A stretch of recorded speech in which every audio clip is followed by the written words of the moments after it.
एक भेड़िया, एक भालू और ऐसी दोस्ती जिसने पूरे जंगल को बदल दिया। लेकिन जब शिकारी आए तब हुआ कुछ ऐसा जिसे देखकर सब दंग रह गए। दोस्तों, आज के इस एक्सप्लेनर में हम एक ऐसी ही अमर कहानी की गहराई में उतरेंगे जहां एक अजीब सी दोस्ती ने पूरे जंगल का इतिहास बदल कर रख दिया। चलिए बिना किसी देरी के शुरू करते हैं। तो कहानी की शुरुआत होती है एक बहुत ही घने और विशाल पर्वतीय इलाके से, जहां ऊंचे ऊंचे देवदार के पेड़ आसमान छूते हैं। दिन में यहां सूरज की किरणें सब कुछ सुनहरा कर देती हैं और रात में चांदनी एक अजीब सा रहस्यमयी माहौल बना देती है। लेकिन इस खूबसूरत जंगल में दो ऐसे जानवर थे जिन्हें उनके अपने ही समाज ने बिल्कुल अलग थलग कर दिया था। सबसे पहले बात करते हैं बलवान की। नाम से ही पता चलता है, एक बेहद विशाल और शक्तिशाली भालू। उसकी भारी गर्जना इतनी तेज थी कि पूरा जंगल कांप उठता था। पर मजे की बात क्या है पता है?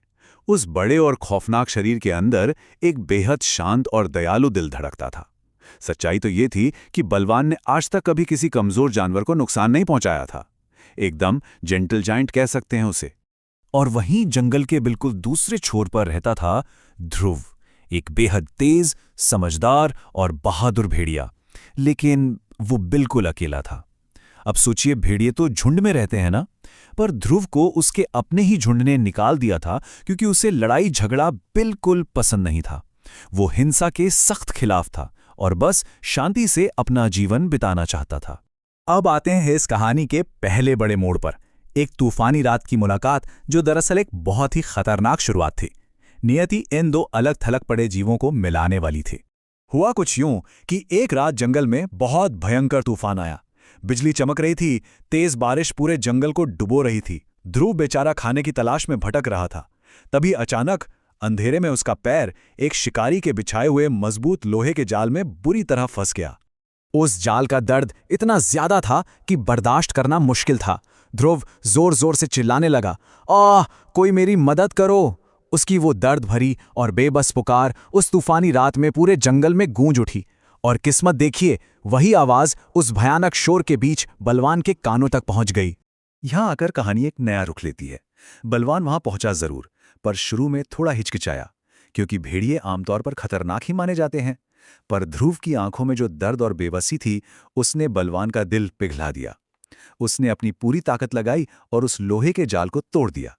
जब ध्रुव ने उसे कृतज्ञता से धन्यवाद दिया तो बलवान ने मुस्कुराते हुए कहा, जंगल में हर जीव को जीने का हक है। दोस्ती और दया सबसे बड़ी ताकत होती है। सही मायनों में करुणा किसी भी डर से कहीं ज्यादा ताकतवर होती है।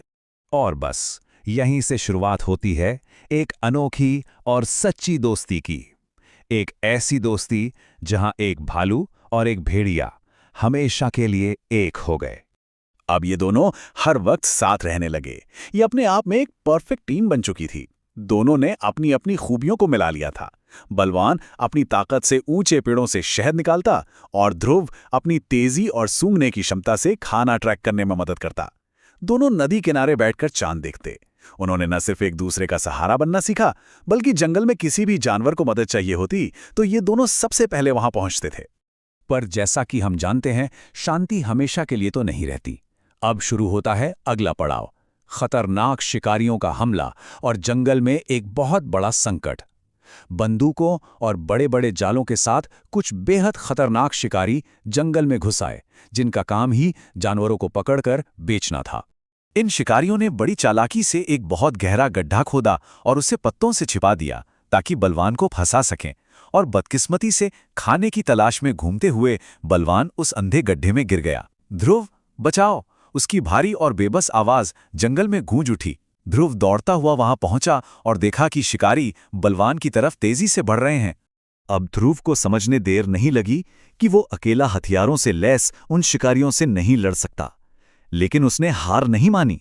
उसने तुरंत जंगल के दूसरे जानवरों के पास जाकर एक जोरदार चेतावनी दी। उसने कहा, अगर आज हम चुप रहे तो कल शिकारी हम सबको मार देंगे। और सच मानिए, ये पुकार इतनी दमदार थी कि इसने पूरे जंगल को झकझोरकर जगा दिया। इस पुकार ने सच में जादू का काम किया। हिरण, बंदर, सुअर, पक्षी सब एकजुट हो गए। सबसे पहला हमला बंदरों ने किया। उन्होंने पेड़ों की ऊंची शाखाओं से शिकारियों के ऊपर पत्थरों की ऐसी भारी बारिश कर दी कि शिकारी बिल्कुल बौखला गए। ये किसी अचूक हवाई हमले से कम नहीं था। और ये एयर सपोर्ट यहीं नहीं रुका। इसके तुरंत बाद पक्षियों का एक विशाल झुंड आसमान से सीधे नीचे उतरा और उन्होंने शिकारियों की आंखों और चेहरों पर हमला बोल दिया।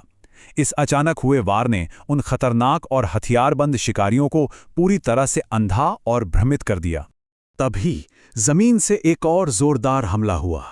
जंगली सुअरों का झुंड अपनी पूरी ताकत से दौड़ता हुआ आया और उन्होंने शिकारियों के सारे जालों को चकनाचूर कर दिया। इस चौतरफा रणनीतिक हमले को देखकर शिकारी बुरी तरह घबरा गए और अपनी जान बचाकर वहां से दुम दबाकर भाग खड़े हुए। जब चारों तरफ ये अफरा तफरी मची हुई थी, तब ध्रुव ने बहादुरी से रस्सियां काट दी। उसके बाद सभी जानवरों ने मिलकर अपनी पूरी ताकत लगाई और बलवान को उस गहरे गड्ढे से सुरक्षित बाहर निकाल लिया। ये दिखाता है कि जब जंगल एकजुट हो जाता है तो उसकी ताकत के आगे बड़े से बड़े हथियार भी बेअसर साबित होते हैं। चलिए अब देखते हैं इस कहानी का आखिरी हिस्सा, दोस्ती का असली अर्थ। खौफ का माहौल खत्म हो चुका था और अब इस चमत्कारिक बचाव की भावनात्मक गहराई सामने आने वाली थी। गड्ढे से बाहर आते ही बलवान बहुत भावुक हो गया और उसकी आंखों में आंसू थे। उसने भारी आवाज में कहा, आज तुमने मेरी जान बचाई है ध्रुव।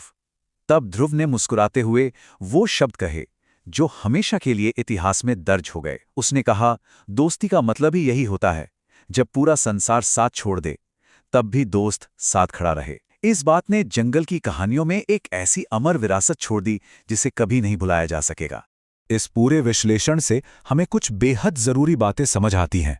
पहली, सच्ची दोस्ती कभी रूप, रंग या जाति नहीं देखती।